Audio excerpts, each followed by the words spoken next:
Just tell me when it's live.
Okay, we lit.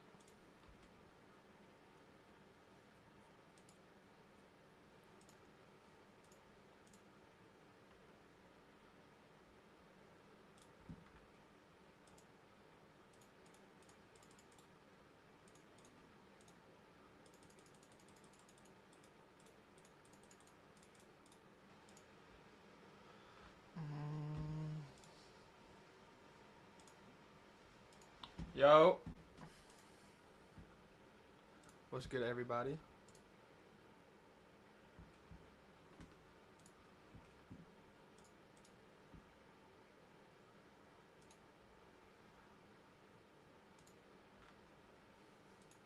What's up, Christian?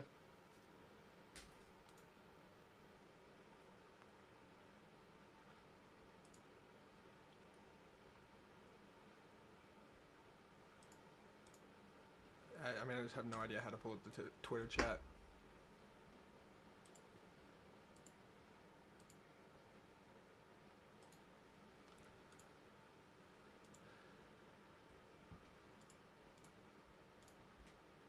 If you just want to call it out to me, Alex, I cannot figure out where to pull up the Twitter chat.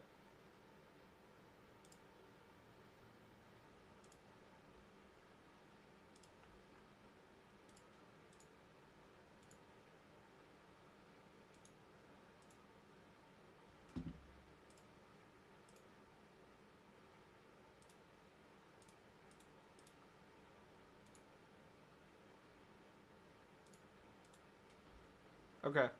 I'm just trying to build a Monday Night Football slip, a game stack, seeing what builds out the best right now. Um, I tried one for the Miami side, and it was not good. Like where a Tua was throwing a touchdown to Tyreek, and it just could not build good. So now I'm checking out this side. I know Tyreek's a game time decision, which kind of makes me not want to play something with this. Um, but if there's something that builds profitable, I will. So this is 1,000. We're getting 1150 here. After you devig it, it's probably zero EV. Like it's not good enough. I'm gonna try 89 and a half. So that's 1,200. I'm getting 14. So that's 1,350. After you devig that, it's still probably not that strong. Price is like really cracked down on the correlation nerfs. The best way to attack like the correlation right now, I mean, perfect example, right? I can take 299 and a half the demon, get 14.5x. If I go and take 274 and a half, 25 yards less. It's the same exact payout. They really struggle with like trying to price these, and you just have to find like the inefficiency in that. Because in the same way like that bends you over if you take 299 instead of 275 it's the same payout, you can find something that bends them over, and that's all you're trying to look for. So if I do 99 and a half instead of 89, that gets me 16x, 109. Get you 17. That's none of those are really that good. The best way, and I'll give out a free play right now. I played this maybe an hour ago. Is I took Misi over fantasy score 18. I like PRA too if you're on sports books. So you got a really good matchup tonight versus Brooklyn. Brooklyn struggles versus centers. They're only really start. The only center that they play a lot is Nick Claxton. It's a lot like Ben Simmons and Dorian Finney-Smith, small ball five.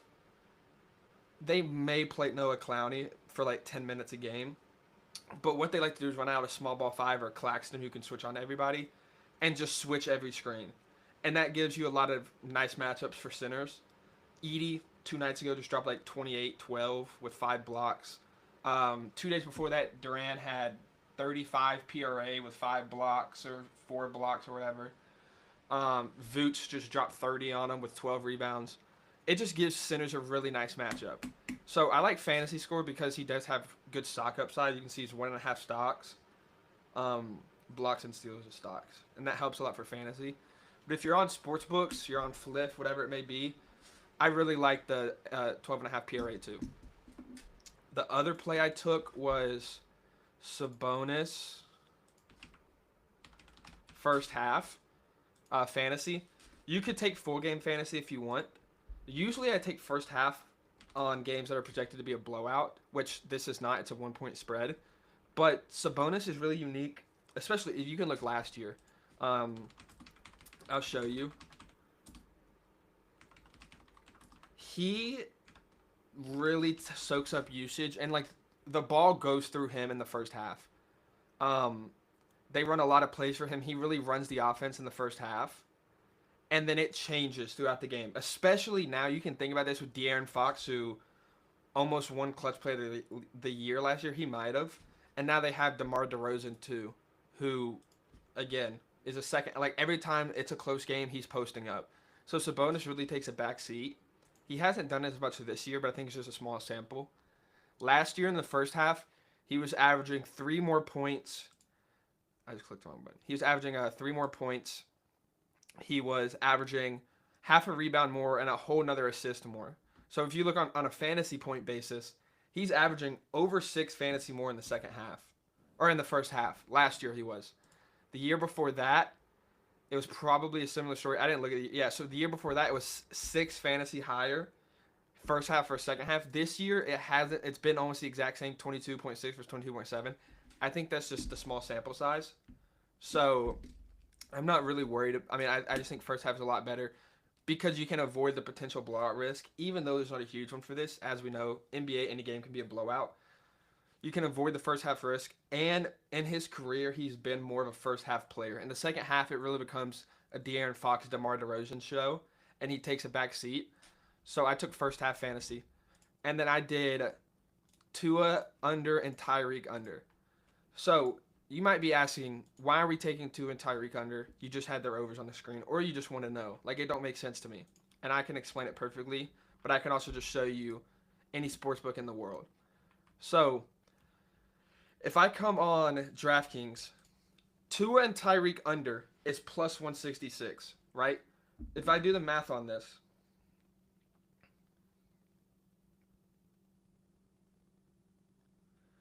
okay, Tyreek, this prop is over 30% of Tua's yards total.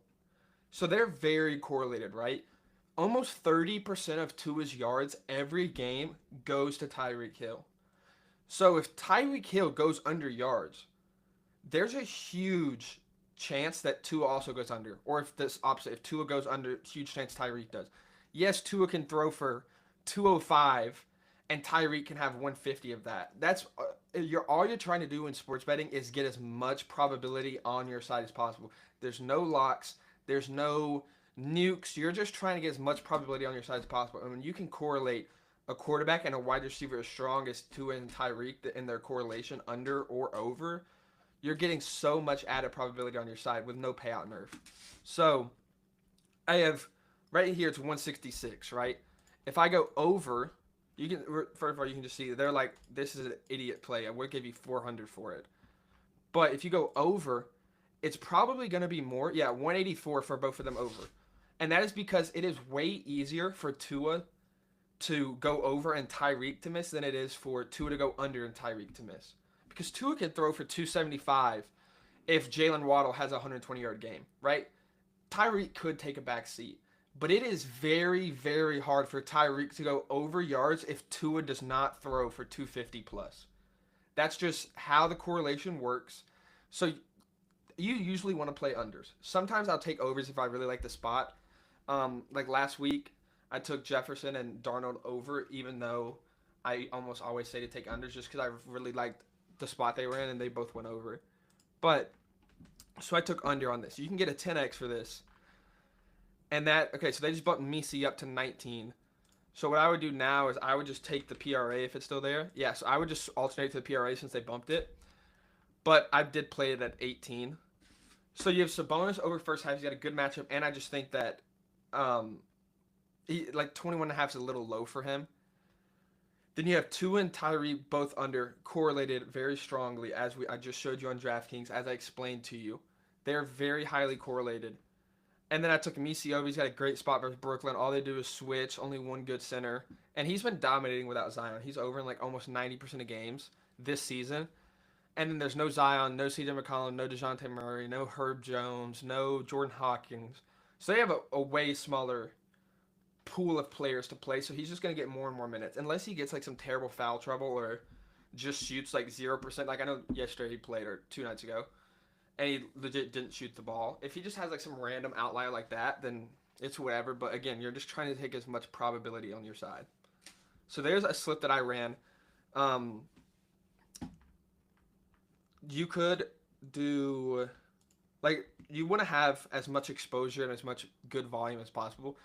Every single good sports bettor in the world is trying to get as much volume as possible. They're not trying to place one bet a day. Anyone that says, just find your favorite bet and just play that. Which, I mean, that's not that bad of an idea, honestly, if you're like a $5 bettor. But if you really want to take sports betting seriously, you're not going to have one bet a day. All of the best sports bettors will have huge volumes, right? Because that's how you get every bet you have an expected dollar made. So if you're betting $100 on something that's 8% EV, you're expected to make $8. Well, what can you do to make more than $8? Make another 8% EV bet where there's $16. So you just, every bet you make, it's like just buying more and more and more stock. That is exactly what sports betting is. You're just trying to buy as much stock as possible, get as many profitable bets as possible, so that way your expected bankroll growth is a lot higher. So you could do one with the Rams. This is where it's a little more difficult, though. And I'll explain why. So you saw the 2 unders for the Dolphins were 166. Stafford under, and then you want to take Cooper Kupp or Puka Nacua. It's not going to be 166. I can promise you that. And the reason for that is, so 174, 168. It's honestly a little bit, I think it's higher than that, but regardless. The reason for that is Puka and Kupp both really fight for air yards. Really fight to get the ball, right? Let me do some math real quick. So Puka, this line for Puka, he's only 25% of Stafford's yards. That's obviously less correlated. That makes sense, right? If I was to go to Prize Picks and say, okay, Matthew Stafford is going under, I wouldn't take Kyron Williams. First of all, that's actually inverse correlation, but regardless, you wouldn't take Kyron Williams because he's only 15%, or he's only 15 yards of Stafford's 255. That doesn't make sense, right? You want to get the highest volume guy. Dak, you're going to take CeeDee Lamb. You're not going to go take Jake Ferguson or Rico Dowdle, right? You're going to take CeeDee Lamb, because if I told you, hey, Dak's throwing for 350 tonight. I'm from the future. I saw it. You're going to say, okay, CeeDee Lamb has to get 100 yards or whatever, right? You're not going to take, okay, I'm going to take Jake Ferguson 40 plus. No, he threw for 350. Get the guy that's going to have a good game with that, right? Perfect. Joe Burrow threw for like 450 Thursday Night Football. If I told you, hey, Joe Burrow's throwing for 450 and 5 touchdowns, whatever, you're going to take Jamar Chase, 2 touchdowns, 200 yards, right? And that's what happened. Yes, I know T. Higgins didn't play, but I'm saying, yes, T. Higgins could have went for 100 yards, and Mike Gesicki could have went for 150 for Jamar Chase to miss, but you're not worried about what ifs. You're trying to get the highest probability on your side. So they're saying it's Puka. That's 168, so this is still good. I'm going to check FanDuel. Because I really don't think that it's only 168. FanDuel is usually a bit what's it called? Like more, like just gives you less juice on it, or more juice, I should say. Like I bet the Miami ones on FanDuel is like 150. Dude, come on, man. I bet they're like 150 on FanDuel just because they usually charge you a bit more. Here we go. Okay, Monday Night Football, Rams, Dolphins. You're gonna go same game parlay. Come down here to passing and receiving. Tua and Tyreek under. Tyreek's not even on here because he's questionable. So whatever. We're gonna do the Rams one. So Puka and that's 165, and Cooper Kupp's 171. So what does that tell you? Puka is more correlated with Matt Stafford than Cooper Kupp is, which we knew that because he's a higher yardage share. Granted, it's very close. You could, if you like, have a read, which I don't think any of this matters in the NFL if I'm being honest. But if you have a read that Cooper Kupp's gonna have a good game, you could do this side and do Puka, or the other way. But none of that is honestly matters. Just being completely honest. NFL is way too sharp. If you're just going to be like, oh, they give up a lot of yards to wide receivers, so I'm going to take the over, you're 100% going to lose money long term. 100%. Alex, how can I pull up the Twitter chat?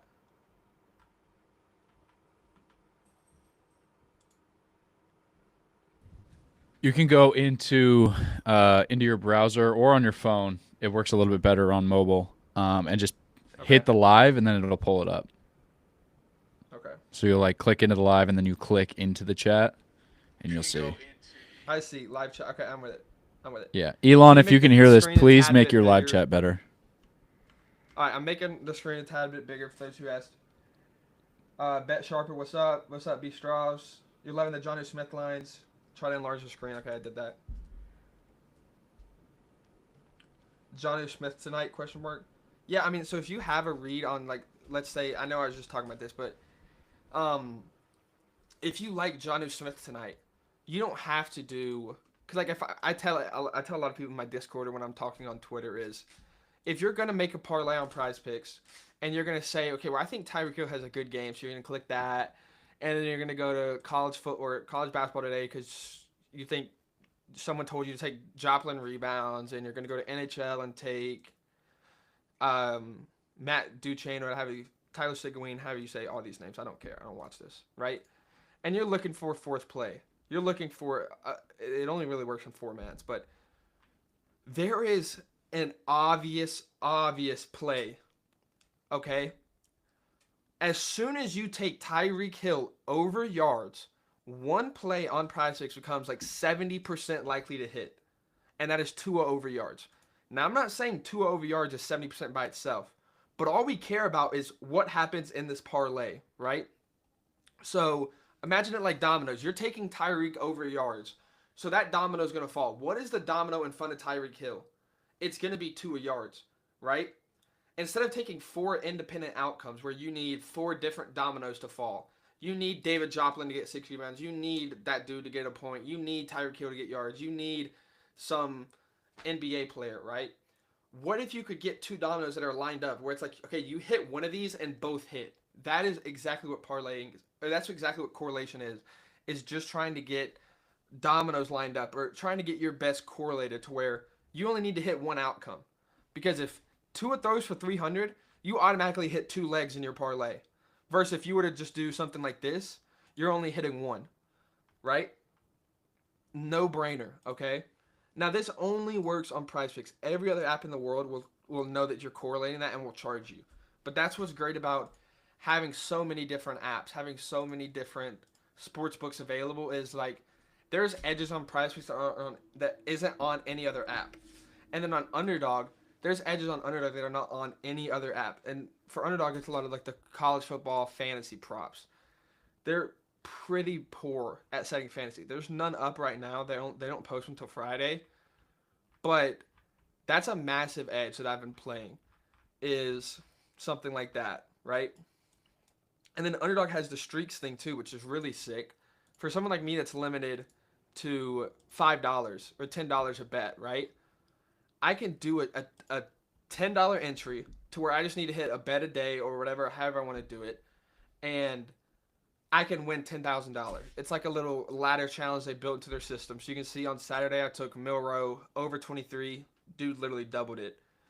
Presley under 14. He had 10 catches, 75 yards, and he still went under because it was just a really poor line. Um, so every app has its own edges. Fliff, you can do certain things. FanDuel, I know a lot of people do the negative correlation. That's really what it's all about, is trying to find that edge that's on an app to make money. Sports betting is not about, okay, this is my favorite team, I'm going to bet them. It's not about, well, in my gut, I think the Rams win tonight, so I'm going to bet them. It's about finding an edge on the app that you're betting on and playing that edge, no matter what.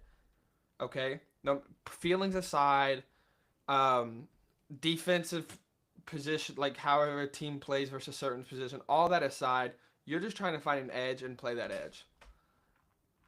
That's how you become profitable sports bettor. That's how I've grown my account and grown my Discord and made so much money sports betting. Is I'm always looking for an edge.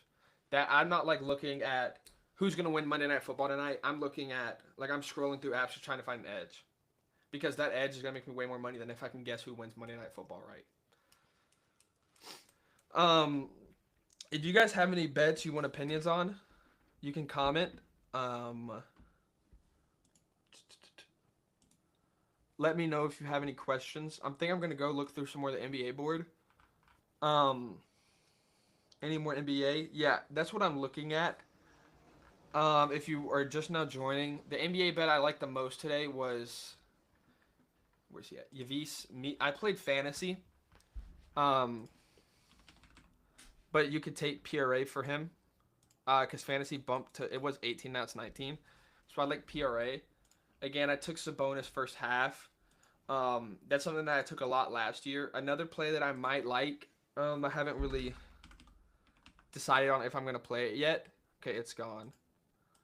Unless, I don't know why they took that off. Must have been some news while I was streaming.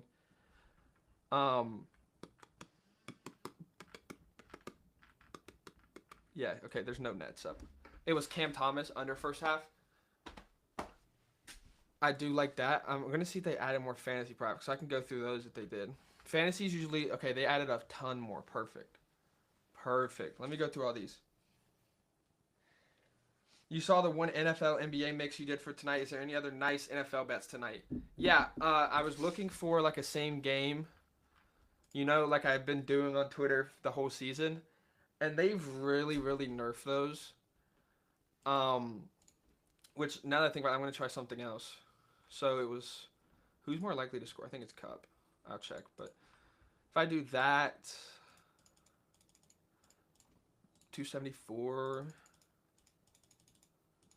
79, that's 13x. Now, if I take out Stafford passing touchdowns and I play fantasy, does that boost it? See, perfect example, again, of Prize Picks, like, just struggling with pricing this stuff, okay? I can take a Goblin for Matt Stafford and get 13x. And obviously, if you're not on Prize Picks, I'll explain this. Goblins are very juiced props that they throw on the board, so you have a better chance to hit. So it's like in NBA, it's like getting Luka at 22.5 points instead of 30. Now, your payout drops, but your chances of hitting are higher, right? And I wouldn't suggest taking Goblins unless you're going to use them for correlation. But I was looking at the Goblin for the correlation with Cooper Kupp, 13x. And I was like, all right, let me try fantasy. Okay? Fantasy, Matt Stafford, 10.5x. So I take out a Goblin, put in a normal prop, and it's 10.5x. That tells you there's a lot of pricing inefficiencies here that you can try to take advantage of. So the next thing I'm going to try is take out Cooper Kupp touchdowns. And what if I use Cooper Kupp fantasy? 10.5x. That actually does make sense, taking like a big dip like that. Now let's say I try, is Tua still at, no, he's normal. Okay, that might work actually. Let's say I do the Tua normal prop with Tyreek, and then I'm going to do Stafford 274, Puka 79. That's 13.5x. This might be, that might be good. Let me check. So I'm going to do Tua 2+, Tyreek to score, Stafford 275, It's 700. This isn't gonna be good. And then it was Puka 80 plus. So Cups 1100. That tells me this is gonna be good for sure. I bet. Puka is 1200. Cups 1100. Okay, interesting. So let's see if I try to change to Cup. Does that boost my payout? 14.5x. Okay. Okay. Let's try to build that on here now. So I'm gonna go Stafford 275. I'm gonna skip them for now because I want to see that. Tua over. Tyreek to score. Okay, now that's 550. Now if I do Puka, it was, what was it, 90? No, 80. Okay, Puka 80 versus Cooper Cup 80. Puka is not, wow, okay, 992. Cooper Cup is 1,040. See, that makes sense because Puka's a higher in the line anyways. 992. So now what I'm going to do is say the average price between those two is 1,100 plus 992. The average price is 1046. So I'm going to take that, add 15% VIG. That's 1202, and I'm getting 1350. Let me go to my calculator. 1350 times 1200. So that's 11% EV. I'm gonna see. Let me just see if I can mess around. This isn't bad. This is actually pretty solid. If I do Cooper Cup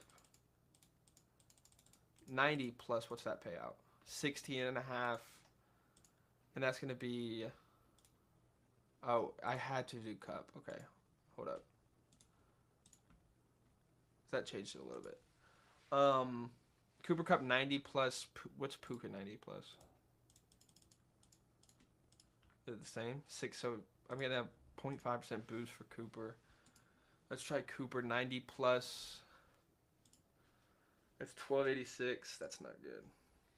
1286. That's 1300. Add 15%. That's 190. So that's almost 1500, and I'm getting 1550. That's no good. See, they just really hurt the correlation on here. I'm gonna skip that. I'm gonna go looking at NBA Fantasy right now. Fantasy score is really easy to beat, or easier to beat, I should say, just because DraftKings doesn't have fantasy. All these apps don't have fantasy besides Prize Picks and Underdog. So what does that mean? They're having to set these lines themselves.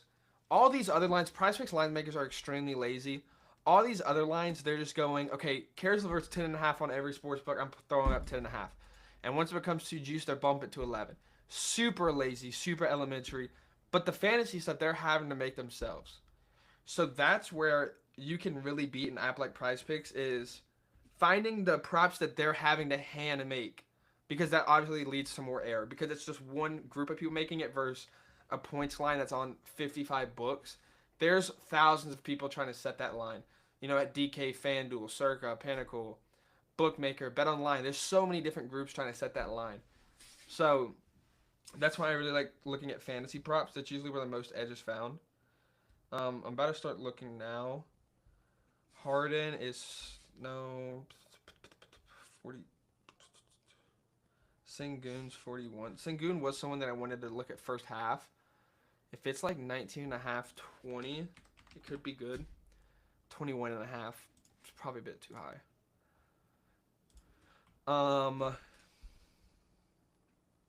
Mitchell, 30 check. Jalen Williams is 37.5. Okay. Zubac is 36. Find Fleets.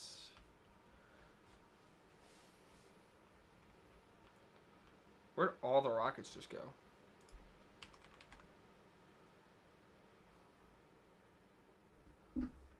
$35, okay.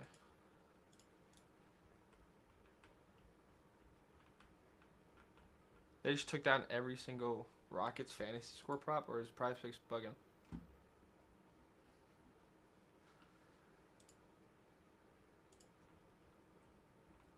Okay, they did. Interesting. Must have been some news while I'm sitting here streaming.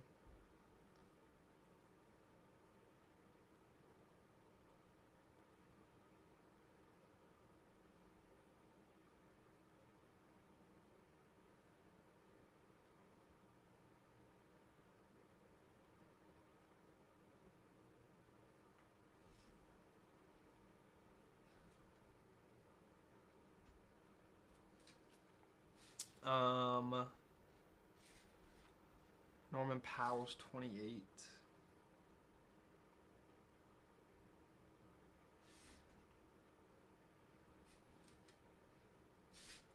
None of these look that good. Lou Dort, 20. Let me check that. Lou Dort at 20 is probably good. Brandon, like these two, I think are okay. I don't know if I'm gonna play them just yet. I think those two are okay. Those are the only two that are still up that I like. Let me go to the Twitter chat and see if you guys are asking anything.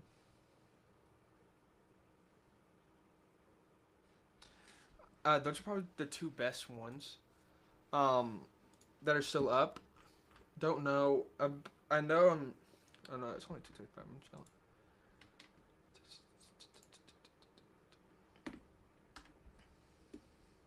I really want to figure something out for this, but it just seemed very hard. I want to go back and check this. I go.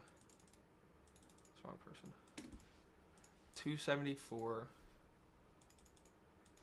79. And what if I change Tua to fantasy? So I'm 14x now. 11.5 makes no sense. Wasn't this just 13.5x too, anyways? I mean, at 14x, that's definitely. Oh no, it was 14.5. Wow. So they just bumped that mid thing. So that's I mean, I just can't play that. Yeah, DeMarcus Robinson is definitely a fluke with Puka getting ejected last week. He's just, I mean, he's probably 3/4 in the pecking order. At best. 4 TDs in the last 2 games. I didn't even know he had that many. Holy shit. Yes, I mean, so he's third. Like, in the red zone, he's 100% the 4th or 5th guy, because obviously tight ends usually get a lot of work in the red zone. Puka's really good in the red zone because he's so fucking big. Cooper Kupp's just really good route runner, and then obviously Kyron scores a lot because he runs the ball. That's not something. I'm sure that's gonna be a very popular parlay piece. People like saying he's got 4 in the last 2, like just typing in all caps, he's got 4 in the last 2, and posting that on FanDuel. I don't know. They've already posted Thursday Night Football props. Jesus.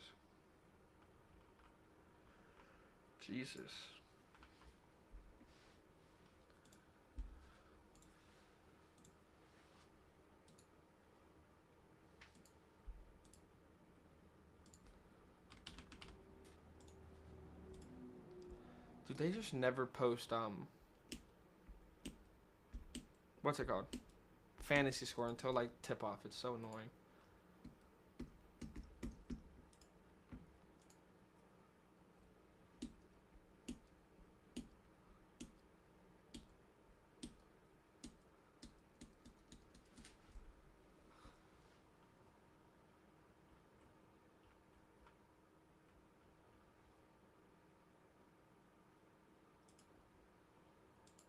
I really want to do something with Sengun. I'm gonna check Fliff now.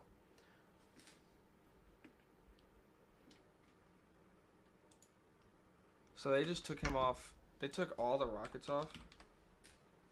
Okay, what's the Rocket news that I missed? Let's see. I had to miss something. Oh, Fred Van Fleet listed out. Okay. Makes sense. Joe Flacco to start at QB week 11. Jesus. That is one of the dumbest things the Colts could have done. I am a massive proponent of if you're not gonna win the Super Bowl, which the Colts obviously are not, why are you benching AR? He's played 10 games. You took him top 5 when the number one comment on him is he's a project, but he's super talented. Everyone knew what they were getting themselves into. Everyone. It's so dumb for them to bench him after 10 games. And it's not like he was just fucking awful. I mean, he's pretty bad, but like, it's 10 games, and you knew he was a project. My thing is like, you're either I was fine if they just started Flacco off rip, and let him learn, right? Let him sit for a year under Flacco. I think last year they had Brissett, whoever they have, right? I don't care. I'm fine with that. But why would you let him start, let him look like shit, and then bench him? Like, there's no quarterback that I can think of off the top of my head that has ever been benched for being ass when he's young and actually turn out being good. The first one I can think of, or the only one I can even think of, and it's arguable, is Tua. Tua got benched for Ryan Fitzpatrick, but Tua looked good when he played. He didn't look terrible. And if I remember correctly, it was like Ryan Fitzpatrick was hurt, so Tua was playing. Once Fitzpatrick came back, it was like, hey, Tua, he's our quarterback. He was just hurt, which that's a lot different than like telling AR, you're our quarterback, you're our future, and then benching him through 10 games. Because like you just absolutely destroy his confidence. What do you think about Puka 8 reception targets over? That does sound low. So I would imagine he's 5.5 juiced over 6.5 receptions. So he's 5.5 even line. Why is he's 6.5? Okay. So he's 5.5 receptions even line. Let's check here. I do think 8's kind of low. He's 8 here. Is he 8 on Prize Picks?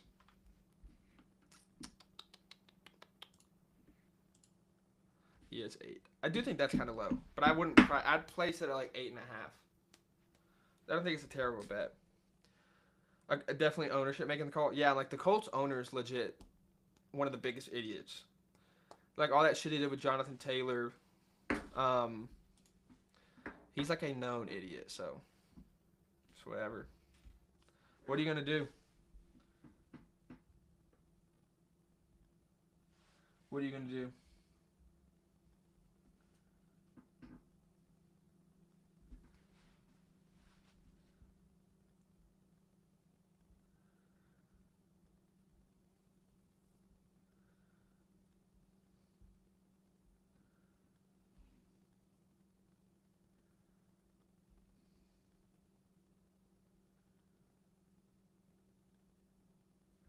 I'm gonna do.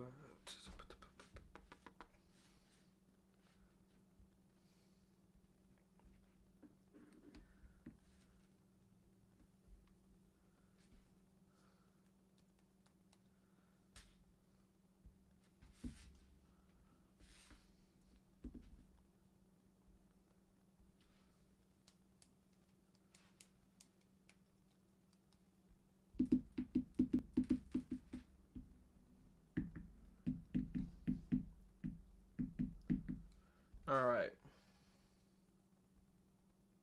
Yeah, for targets. Yeah, I mean, I do think that's low. I do think 8 is low. I'd probably set it 8.5, maybe 9 flat. So it's not something that I would throw in a lot of pieces. It's not something I'd put in a lot of pieces, but it's definitely something that I think has value. Lock in the primetime slip. No, I've played the unders right here, like I showed you with the NBA slip. I'm gonna have something where it's this too. But I know we really like the demon ones. I'm trying to figure out. I mean, I didn't really like that one, but the one that was 14.5x like this was actually pretty good. But they dropped it to 14 mid cook, and like at 14.5x it was.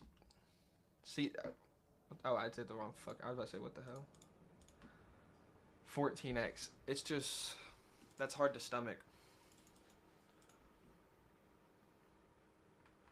And now they just took off Tua completely. So now it just got okay. He's back. 13x. That's just tough, man. It's just been nerfed to the ground because they've been getting killed on it for so long. You can't blame them, but someone said, I think A-Chain 58.5 rush yards isn't bad either. You talking about over or under?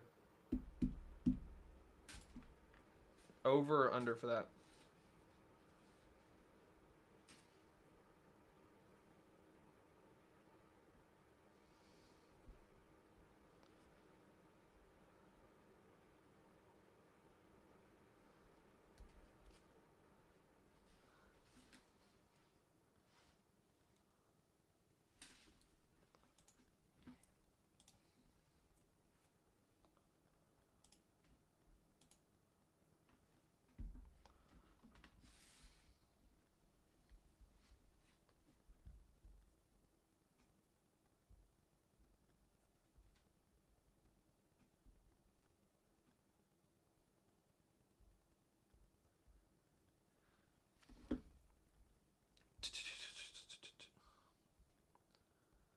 Over. Okay. I know they're projected to win, but I also hate betting on Dolphin running backs, just because all he likes to do is throw. Let's see what it is on the market.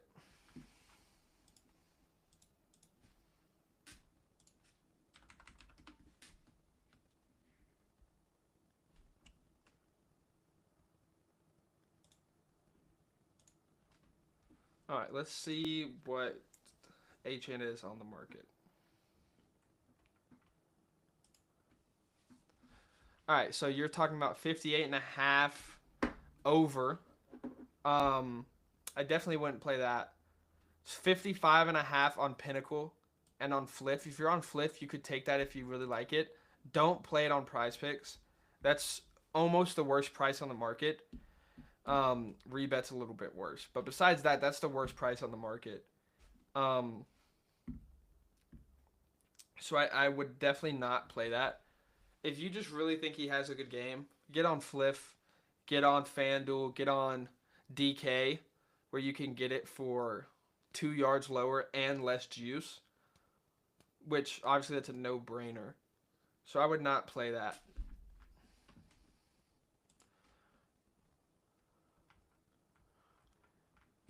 I was gonna say maybe you take rushing attempts, but that, I mean, that's 13 on Prize Picks, and it's 12.5 even line. So even if you think he just gets a lot of carries, you'd still be better off to go to literally any other app and play it. I mean, legit any other app, you can get a better line. So it just wouldn't make sense. Maybe you take rushing and receiving, because I know he's a really good receiving back, and they like to drop some plays for him. So on Prize Picks, it's 104. If you were to take H8 on Prize Picks, you were like, Zeke, all I have is Prize Picks, I would say the best prop for him is taking rushing and receiving, if you just really think he has a good game. They do drop a ton of screens for him. I look at it kind of how like they used Chase Brown on Thursday Night Football. If you watch that game, the Bengals did not want to run the ball. What they would do is like they're like, okay, we need a little short yardage run play type situation. They just tell like Chase Brown would go run a 3-yard curl. He'd leave the backfield, take 3 steps, and turn around and catch the ball and get 4 yards. Or he'd run a swing or a little angle Texas route. They just did not hand the ball off a lot. He had like 9 catches, just because they use A-Chain the same way. Like, you want to get A-Chain out and in the field. You don't want him to run between the tackles at all, really. So if you can just have a little swing route where you don't have to worry about the 3 tech, the nose tackle, the other defensive end. It's just, hey, you just gotta beat the defensive end and the linebackers with your speed. Like, since he's so good in open space, that's what they do with him a lot. That's just what I would do if I was like needing to take A-Chain. His receiving yards is 46. I imagine that's not good either. Yeah, just because everyone's taking that on Prize Picks, so they can charge a really high price. Prize Picks does that a lot. Like all they get is overs. Like, not a lot of people play unders on Prize Picks. So they'll typically charge like a yard or two extra just because they can. Like if you can put it to your tire and still get 80% overs, why would you not? Like Prize Picks, the sole purpose they open the app is to bend people over. They want your money in their pockets. That's all they care about. That is the number one thing that they try to do every time you open the app. So you have to be looking out for that. A-chain receptions. Um, I mean, at like plus 100 on DK or FanDuel, it's probably not bad. Because, I mean, it's not great, but you're looking at like 122, 110, minus 110, 125. So if you were to play it, you could get 100. Mostert could get a lot of those receptions. Yeah.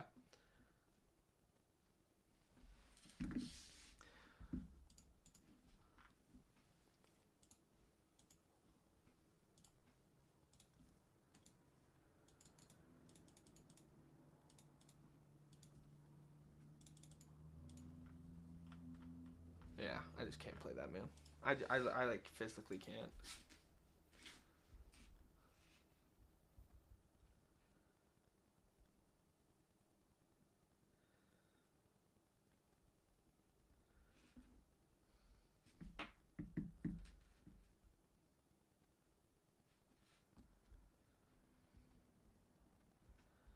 I'm checking out some stuff real quick on my phone.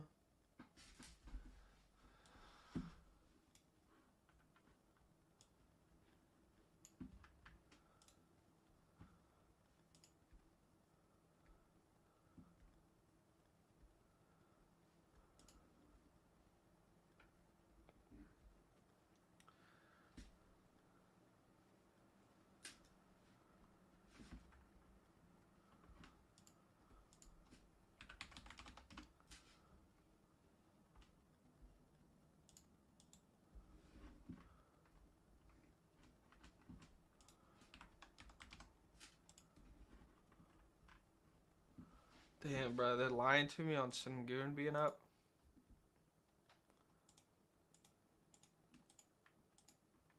They are. There's some hoes. Let me update, see if it shows. It looks like there's a good play. Oh, that he is up. Okay. 15 and a half? Ah, it bumped. Okay. He just was 15 and a half. And that was pretty solid. Again, Sengun might be a really good first half play. If they didn't change his line too much here. Which he might not be up yet. Because Price Pick's really slow. He could be really good for first half. They've added more people. So Cam Thomas is back. Jalen Green's up. Like I was saying, for first half, I do think Cam Thomas is pretty strong. He's not even up. If you can get his full game is what, 23 and a half? So if you can get like 12 and a half, I'm going to see if it's up on Underdog. Again, I mean, they stuck at posting props earlier in the day. Okay, so he's 12, 15 and a half PRA. That probably is good. I might play that. Just because he does soak up. It's the exact opposite of Sabonis, right? So if I want to go look at. If I want to check out. What's his name? Cam Thomas. I gotta find him first. There we go. Okay, if I want to check out Cam Thomas. Endgame splits this year. First half, 10 points. Second half, 15. Okay? Rebounds more in the second half. Barely assists less in the second half. He's a very... It's just like De'Aaron Fox. Does a lot of stuff in the second half. If you look at last year... I mean, he gets more minutes. Last year's probably going to be a little different because he didn't start that much. But let's see. So, same amount of minutes. Second half, average more points. Average more rebounds. Almost the same amount of assists. He's just he plays a lot in the second half, does a lot of stuff in the second half. He's just so nonchalant in the first half. I did not know this dude was from Japan though. He was born in Japan? Cam Thomas does not give me Japan vibes. So that's probably a good one. I might use that for my streak. I gotta see what it gets posted out on Prize Picks, but I can almost guarantee that's pretty solid. If I could get 15.5 here, I would play it for sure. 16 fantasy. I'm gonna see what I can get for PRA because I would 100% play that if I can. And then I'd do like a little. Let's just say this is 15.5 PRA because I'd probably rather take that than fantasy. Averages 16 fantasy in the first half. Averages a little bit more in the second. Let's see what his full game fantasy is. 31.5. Okay, so yeah. That's not terrible. Again, I'd much prefer PRA. Just because like a fluke steal won't hurt me. 15. Kind of blows. I might use that as my streak though. Which I can't even do a streak on the computer. Which is so dumb. App sucks. But I'm going to check out the Twitter chat one more time. I know my time's running out here. I wish I could have found a primetime slip, but there's just really nothing good. And I mean, there's nothing. I could post. I could like force something, just so I can have a slip. But that's really not the type of person I am. I really just want to play value. So if I don't have a slip for tonight, which is just a game stack, I already have the Miami unders with the first slip I cooked. If that cashes, sweet. I'm gonna see. I might do the Cam Thomas thing for my streak, or if I can get like 12.5 points, that'd be sick. But there's no chance I get that. Gonna see if they posted Rockets fantasy one last time. There's Jalen Green, nothing else. That might be it. Got 5 minutes. If you guys want to ask any more questions, let me know. I know they've been posting a free trial on the tweet. Do you think that NFL NBA slip is pretty good? Yes, it's definitely solid. It's 100% solid. I can show you like a quick little. Since I got 5 minutes, I can show you. So if I go on a parlay calculator, right?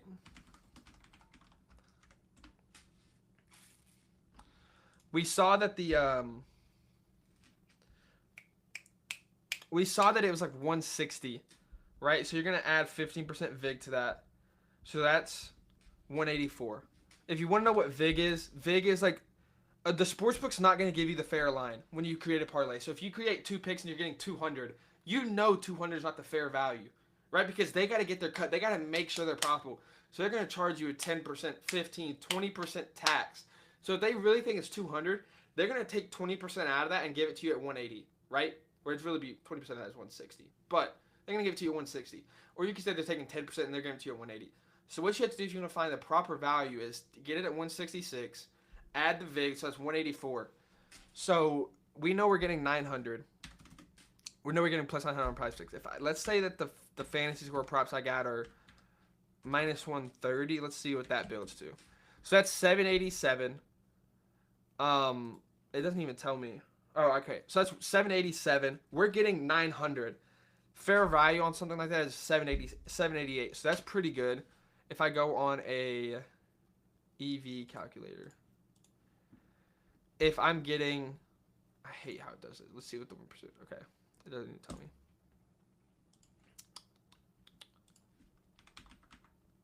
Hold up. I know I got 3 minutes left. So I'm trying to hurry. So that's plus 900. Finalize that I'm getting, and I just said it was set. Let's just say it's 800 just for the math, right? So that's 11% EV. So if I'm putting $100 down on that, I'm making almost $10 or over $10 every time I bet something like that, right? Now let's just say they're minus 125. Let's see what that would be. 820. So it's still good.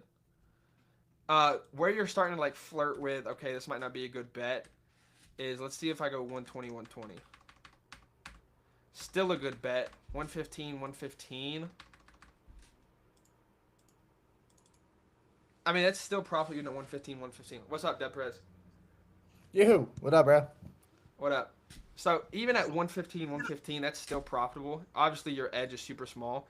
But I definitely think this is closer to like minus 130 fair value on each.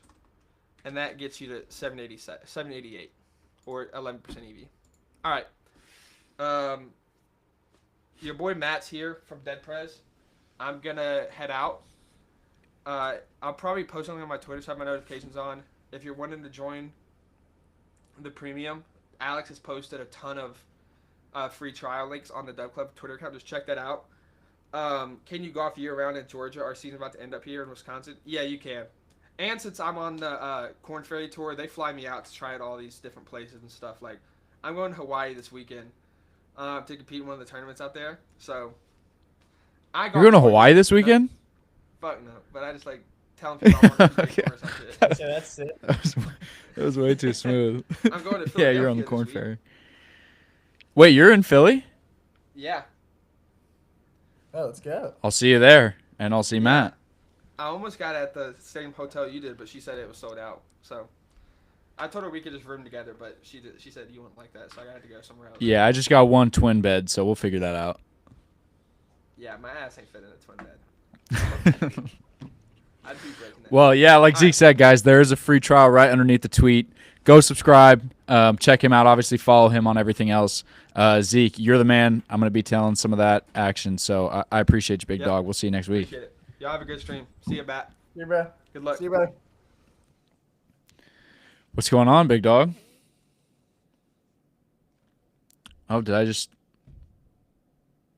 I don't know. I think I just lost Matt. Oh, there he is. Apologies. Yeah, my for some reason I was on a morning stream and it's crashing every few minutes for some reason. So we're gonna see how this goes. Sure, we'll play it. I'll hang in here. If it crashes, you guys just get me for the moment while Matt figures it out. But I'll echo his plays and I'll give some more research to back it up. But yeah, I mean, I appreciate you hopping on. I'm excited to come see you in person again in Philly here in a couple days. It's gonna be awesome. Ton of good stuff is gonna come out of that. But I mean, we got NBA tonight. We got Monday Night Football. We got some NHL throughout the week. This is totally whatever you're looking at for tonight. Next couple days, obviously, you know, it's just 1 hour a week, so you can talk about futures. You can talk about, you know, playoff implications. Obviously, a big Birds game Thursday if you want to get into that. But this is your hour. I'll be in the background if you need me, and I will be in the chat. And guys, if you're in here right now, I'm posting his free trial link. He is free until November 15th, so you're going to get the next 4 days free. Ton of action in the next couple of days. So obviously, it's time to sub. So he's got. Oh, your screen's ready to go. All right, bet. I'm hopping out. Screen pulled up. Yeah. We'll get into it. But yeah, sure. I might need your backup if I crash. He will be here. So anyone hopping in, technical difficulties the last couple of days. I think they're doing some work on my wires out here. So I don't know. It's been crashing in and out. But yeah, super fired up, guys. Welcome in.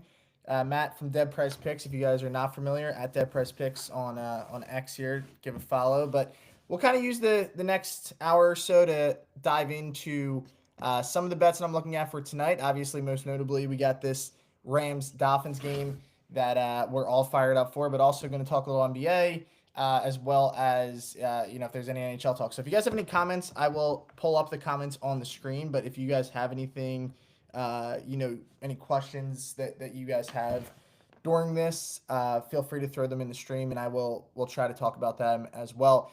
What I have pulled up here, guys, on my screen is my odds checker plus EV tool. I saw when Zeke was breaking down, he was using a bunch of different tools and everything like that. So definitely think that you guys should be checking out this kind of content, this kind of stuff as well. We're going to walk through, look at some of my favorite bets. I'll also pull up some of the bets that I have for tonight on FanDuel and DraftKings, some long shot parlays that we got going on. So hopefully you guys can dive in and then, let me know your favorite bets in the comments, whatever you guys are looking at for tonight. So first, I want to look at our plus EV tool for tonight's games. Now, guys, if you're unfamiliar with this, I do want to give a quick shout out to OddsChecker, where I do a ton of my content. Make sure you check it out. OddsChecker Plus, it's a great tool.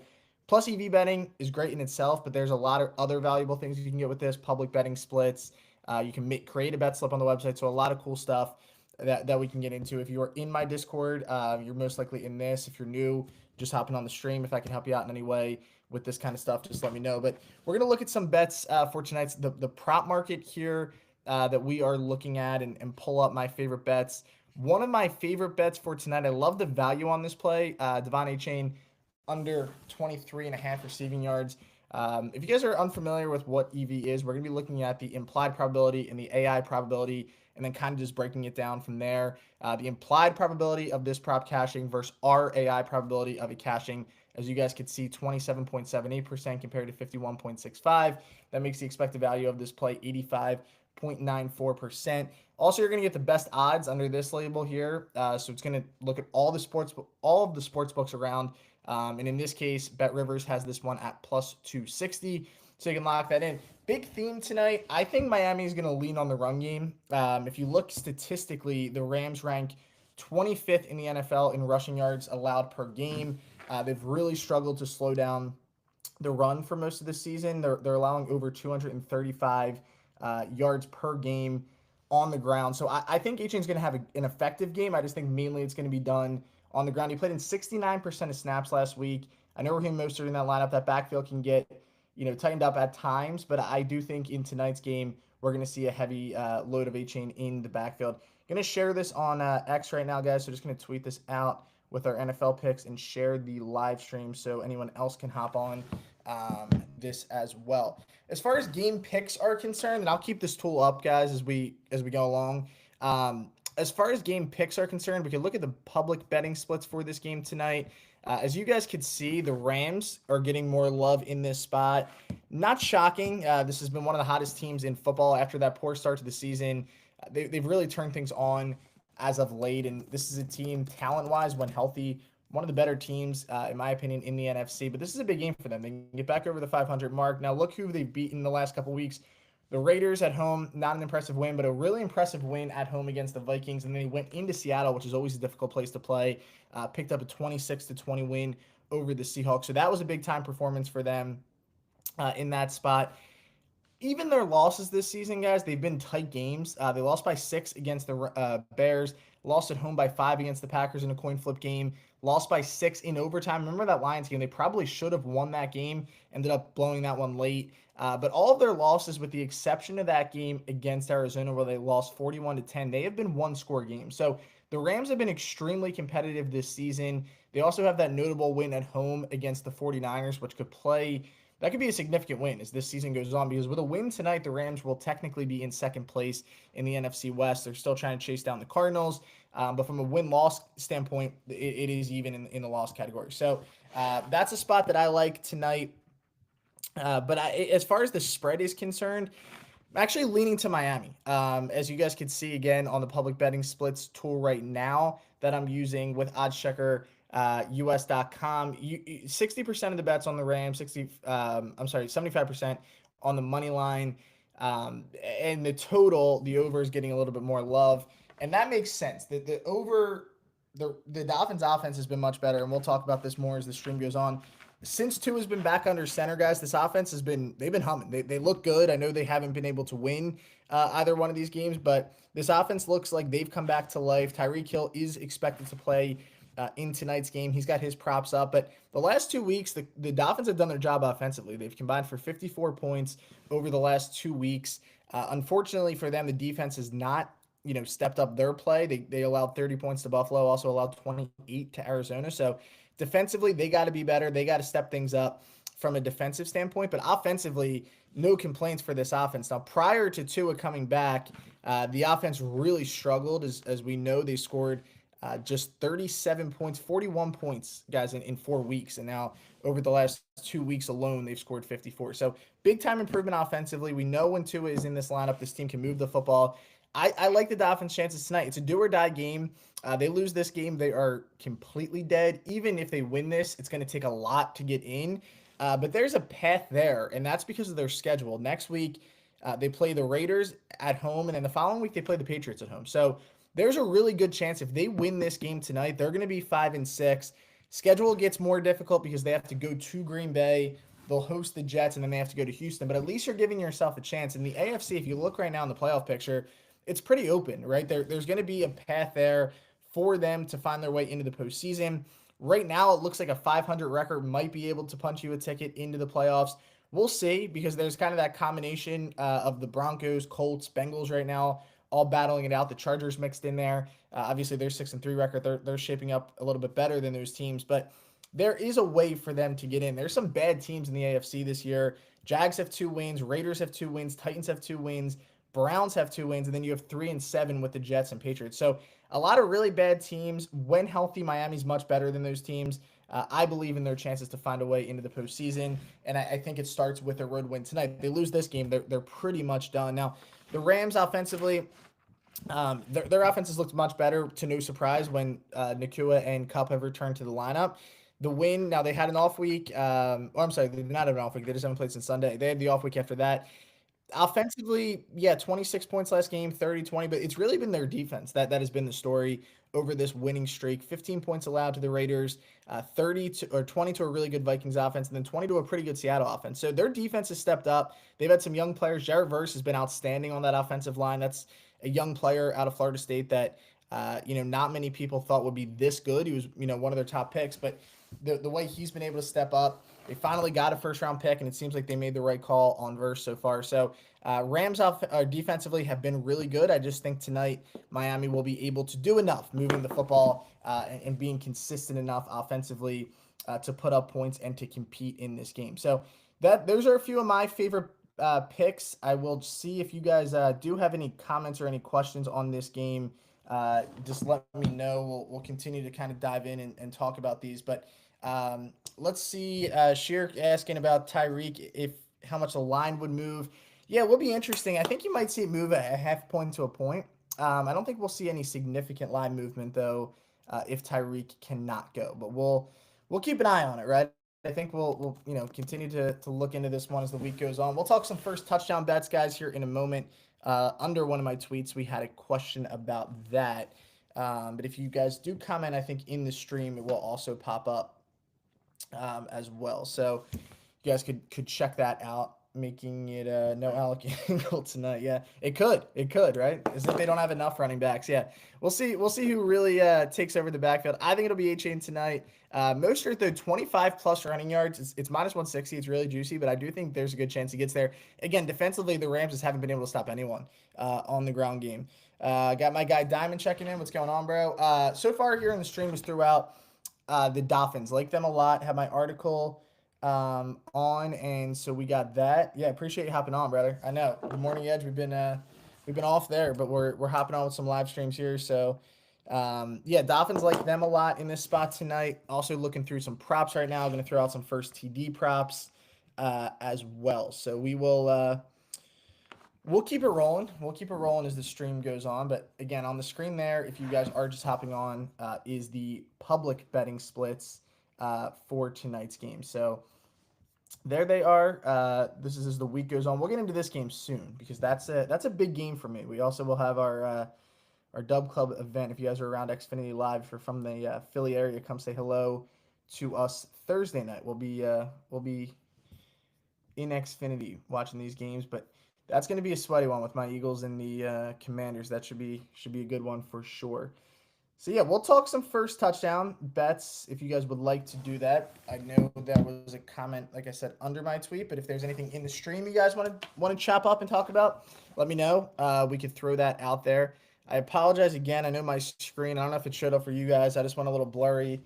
My connection is not at 100%, so apologies for that. But first touchdown bets tonight, guys. Let's pull it up here on DraftKings. Give me 1 sec because I'm going to stop sharing this one. And now I'm going to share this screen instead. And we'll dive into the market of first touchdowns. Let's see. All right. There we go. So now, are we good? We are good. Okay. So let's look at this on DraftKings Sportsbook right now. First touchdown odds, they took a little bit of time, guys, to come out because the Tyreek Hill status, not knowing whether he was going to go or not. Kyron Williams, he's been a touchdown machine, as many of you know this season. It feels like he scores every game. He's the heavy favorite. Listen, he's minus 220 to find the end zone tonight, which I find that insane when a player is minus 220 to score. I mean, I know very likely he will find it. It's those Derrick Henry lines where these guys are overwhelming favorites to find the end zone. But yeah, Kyron Williams there is the favorite at plus 270. Devon Achane there at plus 500. Cooper Kupp 800. Nakua 850. Mostert 950. And then we start getting into the 1,000 range with Tyreek Hill, which we'll talk about shortly. Demarcus Robinson, he has been a touchdown machine lately. 12-1 odds there. And then it starts getting much longer shots with guys like OBJ, Tutu Atwell, and those kind of guys down the list. So for me, guys, I'm looking at this, and I really love the odds here on Tyreek Hill to find the end zone. I think Tyreek Hill tonight just to score a plus 130 is a great play. You can shop this line because there are better lines out there. The first touchdown right now, we're just looking on DraftKings at plus 1,000. Listen, I understand his season, statistically, he's been held out of the end zone for the majority of the season. A lot of that has to do with the fact he has not had his quarterback, right? When he's played with Tua, we know the numbers versus when he's not played with Tua. Guys, Tyreek Hill has not scored a touchdown since the first game of the season. I believe it was a 80-yard touchdown against Jacksonville. That was September 8th. Look up, it's November 11th. So it has been months since this guy has found the end zone. It is rare to say that. And if you look at his game logs, a lot of games this season in general, he's just struggled. 24 yards against the Bills, 23 against the Titans. These are kind of games that you don't typically see from Tyreek Hill. He had that one game where he had one reception for 8 yards. That was obviously, there was other circumstances in that game that limited his action. But the last couple weeks with Tua back in the lineup, look at the numbers. They've come back to life. 6 receptions for 72 yards against Arizona. 4 receptions for 80 yards against Buffalo. So his over actually hit in, I believe, both of those games. I know for a fact it hit against the Bills because we had that. But still, no end zone. Nonetheless, at plus 1,000 here to be the first touchdown scorer, incredible value. Again, his guy's back. Still got Jalen Waddle, lining up opposite of him. Can't put too much attention on Hill. And I just love the fact that this is a guy who can do it in multiple ways. We know the big playability that Tyreek Hill is known for to find the end zone. So we're getting that value, but also in the red zone, Miami likes to use Hill. He's used quite often. So I think we are getting pretty solid value there on Tyreek tonight to find the end zone. And I think that at the end of the day, we're gonna be in a good spot if we are holding an anytime touchdown scorer ticket as well. We obviously want that 10-1 odds there for the first touchdown, but I do think that there's a good chance that you can, almost hedge your bet if he doesn't find the end zone first, is to take him anytime to score tonight. So yeah, that's my favorite first touchdown bet. What I like to do is when I'm betting these, I like to have a player on both sides just in case we lose that coin flip. Nothing worse than that, and then your team can't even get on the field. Interesting year, Cooper Kupp and Puka Nacua. Listen, they're kind of interchangeable, right? We know Stafford loves both of them, but I'm going to go with Kupp. That's been his favorite target. Now, a lot of this also has to do with the snap share that Cooper Kupp saw last week. If you look at his numbers, he played in 91% of the snaps last week for the Rams. That's a significant number, and I'll tell you why, because, he's still coming back pretty recently from his injury, and the fact that, he's seen this uptick here in usage, it's an encouraging sign. Just look, he played in 58% of snaps in week 8, now up to 92% of snaps. So there's been a significant uptick there for Kupp, and I believe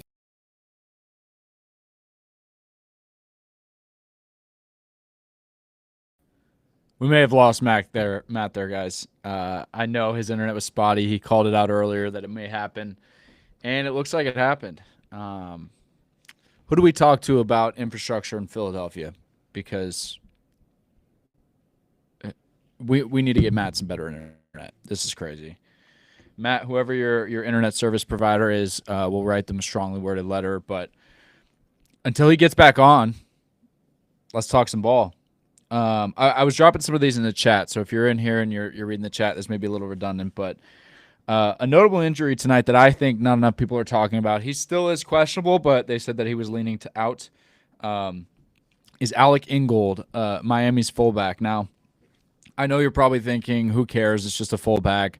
But Miami runs a lot of big personnels. They run the ball a lot. They have 2 really good running backs, obviously, and then they also have Jalen Wright, who gets some of that action. But Alec Ingold being out kind of changes this offense. He's been pretty important. I know now we're going to be looking at, the tight end 2, the tight end 3, whoever's going to fill that roster spot if he doesn't play. So that's telling me, hey, Alec Ingold isn't going to play. Who are these second and third string tight ends that might be seeing the field a little bit more? And Mike McDaniel's going to get really creative. So who can we scheme it up? So when I see something like that, and you may think, oh, Alex, you're getting too galaxy brain with it. You're overthinking it. I don't think so. Mike McDaniel is definitely somebody who's trying to catch you off guard. If Tyreek plays, obviously we know where the majority of work is going. But if he doesn't, this is a huge question mark. So if I go in, I'm on FanDuel right now. If I go into FanDuel and I look at their receiving props right now, you have Jonnu Smith is the only tight end list. And if Alec Ingold is confirmed out, we might see a tight end 2 with some lines in here. So those lines are going to be pretty much nothing, probably over a half reception, maybe 1.5 at most. And if you can find some of those lines, I think there's a lot of opportunity there. So look for those backup tight ends. The parlay plug in the chat. Come on, it's Puka Achane. I mean, if there's anybody to listen to in a primetime game, it's the parlay plug. The dude has been, I mean, you hit an insane play this weekend. I have to just call this out as a shout out. But this was like, I thought when Riley posted it, shout out Riley. I thought when Riley posted it earlier that it was an error and it was, I think, 1,600. But no, you hit a, let me find this crazy ticket. Yeah, I thought it was an error. I thought he meant to say 1,600 on there. But the parlay plug turned $100 into 16K, which is insane. Oh, he's back. There he is. I'm back. I'm sorry, my connection sucks, but I think I got to figure it out, Sheer. I think I got to figure it out. No, you're good. You're good. shout out you, parlay plug, for hopping in the chat while we were waiting. I was just calling out Philadelphia and their infrastructure and whoever your internet service provider is. So yeah, we're gonna write him. We're gonna write him some strongly worded letters for sure. But all right, I'll give you back the mic. I'm hopping out. Thanks, brother. All right, guys. I apologize. Like I said at the top, my connection has been a little bit off lately, but getting back on the stream now, I do want to give you guys my first touchdown bet. So if you're hopping back in, appreciate it. Sorry again about that. Hopefully, no more interruptions. Maybe the sports books are trying to interrupt us from making this money tonight. All right, back to that first touchdown market though. Like I was saying with Cooper Kupp, also want to remind everyone when you're looking at props, touchdown props, whatever you're looking at, highly suggest going and looking, using research with snap counts. It's definitely something that will kind of tell the tale, right? A lot of times there's really good spots on a player who's getting a low prop line or long shot odds of scoring a touchdown, and they're playing in 70+% of offensive snaps. So just something to look at, just something to keep an eye on when you guys are looking at these plays, when you're looking at these props. Always look at snap count. It's a significant thing to use on a daily basis because it's going to really tell you guys a lot about who may or may not potentially be on the field and scoring in these kind of games. So just want to remind you guys, snap counts very important thing when you're doing your daily betting. All right, back to that, and I will catch up and see if there's any other comments that I missed in the meantime. But as I was saying, Cooper Kupp, 92% of offensive snaps. Now, why that's significant, again, 58% the week prior in week 8. So we're seeing a big-time uptick there in terms of his snap counts. Puka Nacua last week, 35% compared to 57% the week prior. And another guy who's really seen an uptick, Demarcus Robinson. Now, all season, honestly, he's played a lot of snaps because of the injuries to Kupp and Nacua. But I think when Kupp and Nacua returned, a lot of people questioned how often Robinson would see the field. And he's still, playing 70% or more snaps a game. So if you like Robinson props, I like Robinson props. I'm going to get into one of those soon on our Plus EV tool that I was referring to earlier in the day. Check that out because there's a lot of value on these kind of plays. And with a guy like Cooper Kupp, to find the end zone first tonight, not that crazy. Also keep in mind, they love the wide receiver reverse with Nacua and Kupp. Parlay plug saying, yeah, it's a Puka and Achane day. I'll ride Achane's over there for sure with the rushing yards. They can both find the end zone. I actually listen, I think we're going to see points tonight, guys. That's what I want. I want points because I did take Puka. I have Puka, Cooper, and Achane all to find the end zone at some point tonight. Let me see what that pays out right now. That is the wrong. What are we getting there? We're still getting pretty good odds there if we can throw them together for a parlay. Sorry, unfortunately, you know what? I think I have something Yeah, I have another slip in there, but we'll talk about that as the day goes on. I also want to update everyone. The line right now 2.5.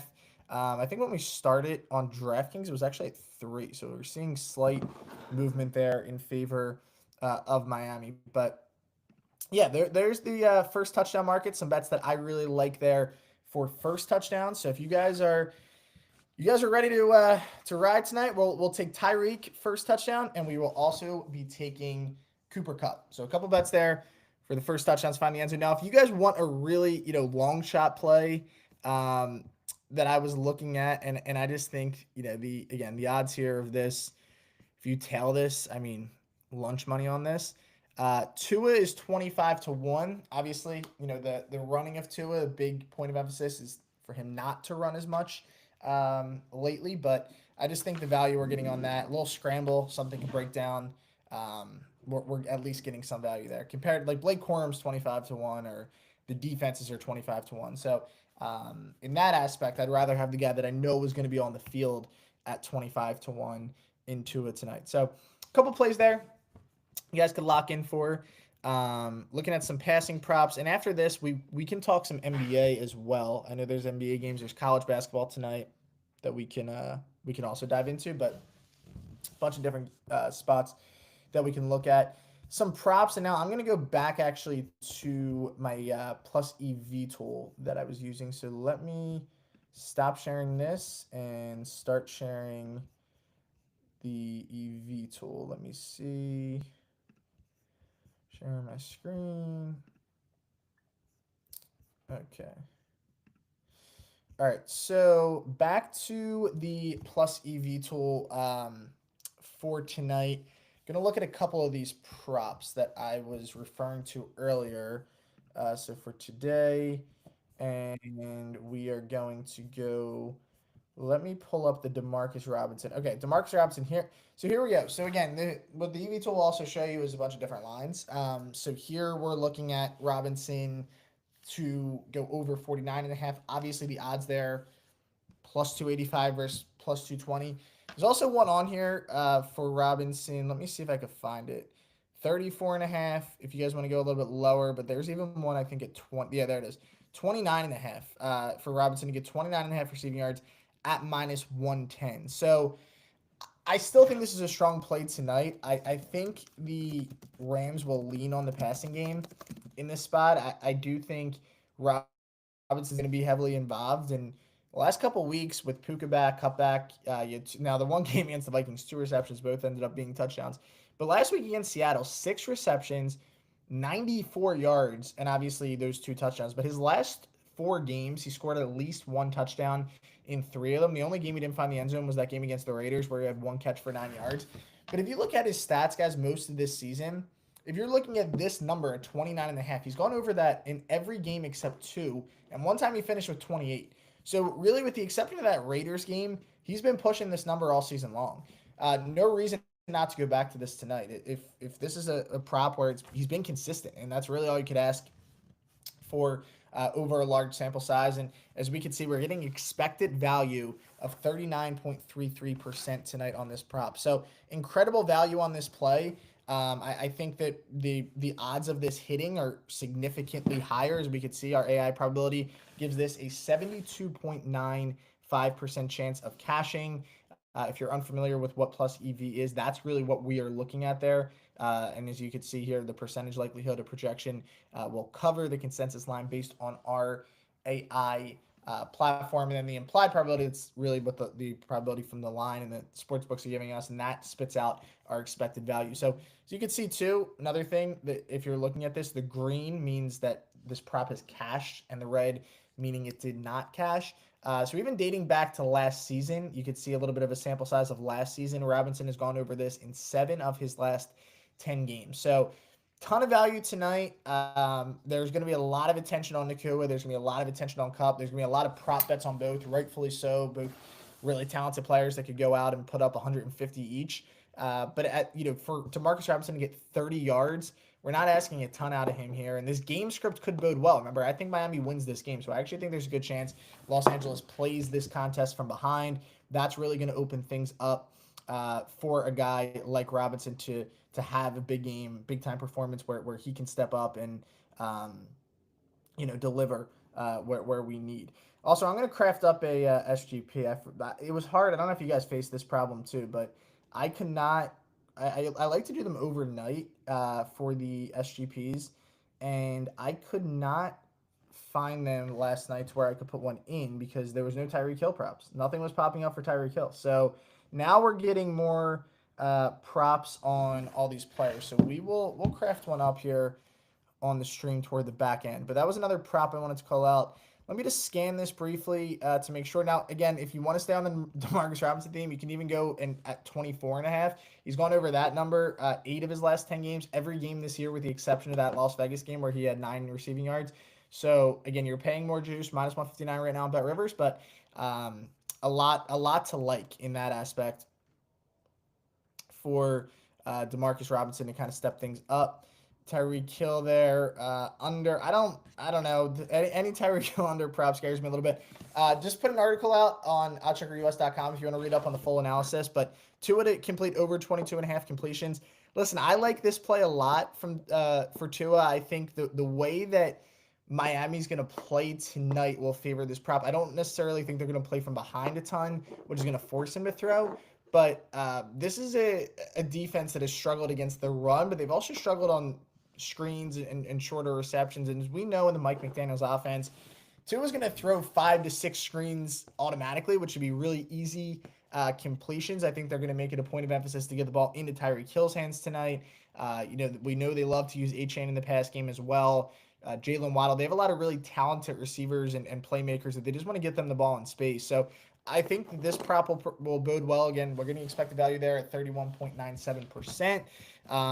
So just scanning here, a few more placing if anything else kind of sticks out. I took this too, Puka Nacua. We just talked about this. Anytime touchdown. He has not scored. When do you have to date back for his last touchdown? January 14th last season against the Lions. Wow. So it's been a little while. This is that playoff game that he scored that touchdown. And then to start the season, he did not score. In his last 2 games, he has not found the end zone. So Puka is what we would call due to find the end zone tonight. You want to get bold, take Matthew Stafford not to throw an interception. Even though the EV tool likes that, I don't know if I could trust that. Cooper Kupp to find the end zone. That also has value tonight, 20.17%. So like Kupp there, you can get him at plus 140 right now on BetMGM as well. So we'll see. We'll see how this one plays out. All right, first 30 minutes I wanted to dedicate to NFL. We love the NFL. Big-time game tonight. They were holding out Monday night. That's the worst. That's the worst. You just want to get your props in. And there's something about creating one overnight and just waking up and making dream about a cash. And there's positives to it. But let's talk a little NBA. All right, let's talk a little NBA. First, I want to pull up our betting splits tool here. Again, guys, this is really good data to have when you go into bet, especially in NFL, but even, NBA as the season goes on, as these games get bigger. The island games, they're the ones I really look at this kind of stuff for. But we'll check out some matchups tonight. So we're going to go to the Big Easy, the Nets and the Pels going at it. Got the Clippers and Thunder. That should be a good one tonight. Bulls and Cavs. I'll get into this bet. This is actually one of my favorite plays tonight. Kings Spurs matching up. A lot of 8 o'clock games, huh? And then are they all at 8 o'clock tonight? Washington and Houston. That's interesting. Washington and Houston will battle it out. So let's go to the game I want to talk about mostly here. Cavs Bulls. All right. A lot of people looking at this game and saying that the Bulls and the Cavs match up much different. Cavs obviously are off to a historic start, 11-0 start for the Cavs this season. We could see, no surprise, everyone's loving the Cavs. There's money line bets. I guess they're in some parlays out there, 82% on there. I honestly thought these splits would be even worse, 67%. I thought it was going to be in the range of 70, 75%. So not as crazy as I thought, to be honest, but I like Chicago a lot tonight. One of those reasons being fading the public narrative here. But listen, this Cavs team, they've been great. It's been a great story. I love seeing teams come out like the Cavs, not expected to be a championship contender and have this kind of start to the year. But they're not as good as that record indicates, and it is still the middle of November in an NBA season, right? You're going to get some games where you just don't come out and have it. This feels like a spot tonight where they're going to play close. Look at their last game against the Nets. They played it close, right? They won that game by 5. They were a 13-point favorite. Some other games this month where I have faded the Cavs and I have had success against the Bucks, a couple nights ago. They were a 9-point favorite. They barely won that game. They won that by 2. If you look at the game the night before against the Bucks, won that by 1. So the point is, they've had a lot of close games during this great stretch. They've had a couple of blowouts too, right? Mixed in there. It's the NBA. We still get the blowouts, but we've seen close games with the Cavs. And I think we're going to see a close game tonight. I'm not necessarily saying the Bulls will win it, although I think there's incredible value on them at plus 280. But I do think the Bulls will battle. In the month of November, Chicago is really struggling. Now, Zach LaVine, this is a big question mark tonight. He is probable to play in this game. That's going to go a long way. He's obviously their best player in terms of scoring. He's been their leading scorer early in the year, but he's only played in 7 games. He has missed a couple. So he was dealing with a thigh injury. He was also dealing with an illness, but he is listed as probable for tonight. He last played on the 9th, so he has been, back in the lineup after missing a couple games earlier in the season. But LaVine, big-time scorer, going to be a guy that they lean on tonight. I think Chicago is in a strong spot to keep this game competitive. Again, 8.5, a lot of points here that we're getting. Even in a game where it feels like they're getting blown out, they can come back strong fourth quarter and kind of backdoor this spread. So I love this play. My favorite NBA play of the night. I will have an article up on oddcheckerus.com on this play if you guys want to check that out. I'm going to get that one out as well if you're in the Discord, checking that out. So make sure you guys lock that in. But a big time play there on the Bulls. Outside of that, there's some other games tonight. I think this spread is really interesting with the Spurs and the Kings. Spurs are a favorite here. 4-6 record so far this year. We talked a lot about the Spurs coming into the season. I was high on the Spurs team. I thought that they could be a lot better than they were last year. 4-6, small sample size, but they look a lot better watching them play early in the season. But here's the thing with this spot. The Kings are coming off a back-to-back, not only a back-to-back, but a back-to-back that took overtime to win last night against Phoenix. Great performance, by the way, from the Kings. And this is another exciting team. A lot of question marks with this team. They go out to get DeMar DeRozan. They view themselves as a legit contender in the West. Time will tell if that's true or not, but they have a really strong starting 5, I think, on their bench, really, with the exception of Malik Monk. They have a lot of question marks, but from a starting 5 perspective, you can pretty much stack them up with anyone in the West. So big-time performance last night. DeRozan's playing really well. 34 points last night. He's averaging 25.2 points per game. So he's been outstanding in his first season so far with the Kings. That leads the team, but they have 3 guys averaging north of 20 points, Fox and Sabonis, mixed into there as well. But I'm going to go with the Spurs because I think the spread here suggests that the Spurs are a strong play. San Antonio is removed from a loss there on Saturday against Utah in a really good game. They ended up losing that one by 1. They feel like they let that slip away. It was tight throughout. There's a game that didn't go their way. But I think they're, coming into this contest, slightly more rested team. It is tough, right? Early in the season, playing a road overtime back-to-back, and now you got to go back on the road tonight. It's all about the spot. You talk about a spread that is significantly lopsided. How about this one? The Kings, 80% of the spread bets. But then the money line, which I think is interesting because it's a 1.5 spread, only 57%. So do, what you want with this information, but definitely a side tonight where the public loves the Kings. The line says the Spurs. No play for me in this game tonight. Washington and Houston, big spread there. Washington is, they're a mess. I think Washington's one of the worst teams in the NBA. They've proven that so far this season. I think this Clippers Thunder game could be interesting. Thunder come in as a 6.5 point favorite. They played last night and they lost. And this was a team who they're young, right? So I don't think back-to-backs kill them as much as other teams in the NBA. And I think they show up tonight. I think that they can come out with a strong performance and cover that spread at 6.5. If you like them there in a shorter number, take the first half. Not a bad idea. This season, very small sample size. The Thunder are 2-0 on back-to-backs, and they won both of those games comfortably enough to cover this spread tonight. They won the first one by 24 against Atlanta, and then they won their last one. Actually, they played the Clippers on a back-to-back and won 105-92. So they've won both of those games by double digits. Again, young team, back-to-backs aren't going to affect the Thunder the way they're going to affect my Sixers or some of these other veteran teams in basketball. So I think the Thunder tonight are in a solid spot to pick up a bounce-back cover.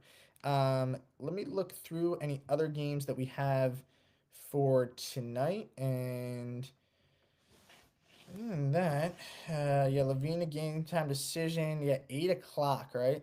What's up, Bag Report Picks? What's going on, bro? Yeah, I don't know. That is weird, right? Why are they all exactly at 8 p.m.? Definitely a interesting time slot for sure. All right, let's see what other picks we got. I'm pulling up here in my Dub Club, checking this out. There's also all right. Here we go. Yeah, that those are the only plays I really like in the NBA tonight, where I'd officially feel confident enough to throw them out. So those are the couple of NBA bets that I will give for you guys. Now let's see if we go back to um, let's go back here into our plus EV. Let me pull up some of the college basketball games if you guys want to dive into that. There's our soccer. That's not what we're looking for. College basketball games though tonight. If you guys want, now there's also props, and I don't think every state is going to offer props. So I'll try to steer away from the props here. Although if you do live in a state where it's legal to bet college props, it's a heck of a market. Let me say that. For college football, it's incredible. For college basketball too, it's been pretty good. But all right, let's look at the top graded EV plays for today for college basketball. This one's ugly. How about we go with Grambling tonight at Florida? Florida's head coach, by the way, in the midst of an investigation. I believe he is coaching tonight's game. Most likely a distraction there around that program. Right now, I don't know the exact details of it, but it's definitely something where could play a role in the rest of their season. I don't know how long or if there will be a suspension, but that's Todd Golden. If you look up that story right now, I believe that Florida announced he is going to be coaching tonight's game. I don't know the full status moving forward, but what we're looking at tonight is Grambling with our EV tool coming into Florida. Florida's ranked 20th in the nation. 2-0 start to the season. They did cover the spread. You know what? This went back and forth. It depends what number. Against Jacksonville, they opened at 20.5. They closed at 23.5. They won by 21. So hopefully you got that spread early. But if you look at that matchup, and they covered the spread against South Florida. I was actually on South Florida in that opener, and they looked great. They were up double digits in the first half. Florida stormed back, and then Florida outscored them 59-43 in the second half. This team could score the basketball, and the best player on this team is Walter Clayton Jr., who's a transfer that came in last season, and he was outstanding a year ago. He's been great again to start the year. He came over from Iona. This is one of the best scorers in the SEC in college basketball, so he's going to have a big-time season for them. Also, Will Richard, another guard who I'm really high on. I like the makeup of this Florida team. They could really score the basketball. He's played at Florida the last couple of years, originally transferred over from Belmont, but this is a Florida team that knows how to score the ball. Very, very efficient offensively. Defensively, though, I have some questions about them. I don't think they looked great in that South Florida game defensively. They played better against Jacksonville offensively, or defensively, excuse me. But Jacksonville, to give up 60 points to them, I'm not going to look, all that much into that. That's an offense that's not expected to have success against Florida. So Grambling tonight, I like them. The EV tool likes them there, getting 26.5. Some other bets that we can kind of call out there, some unders if you're looking for that.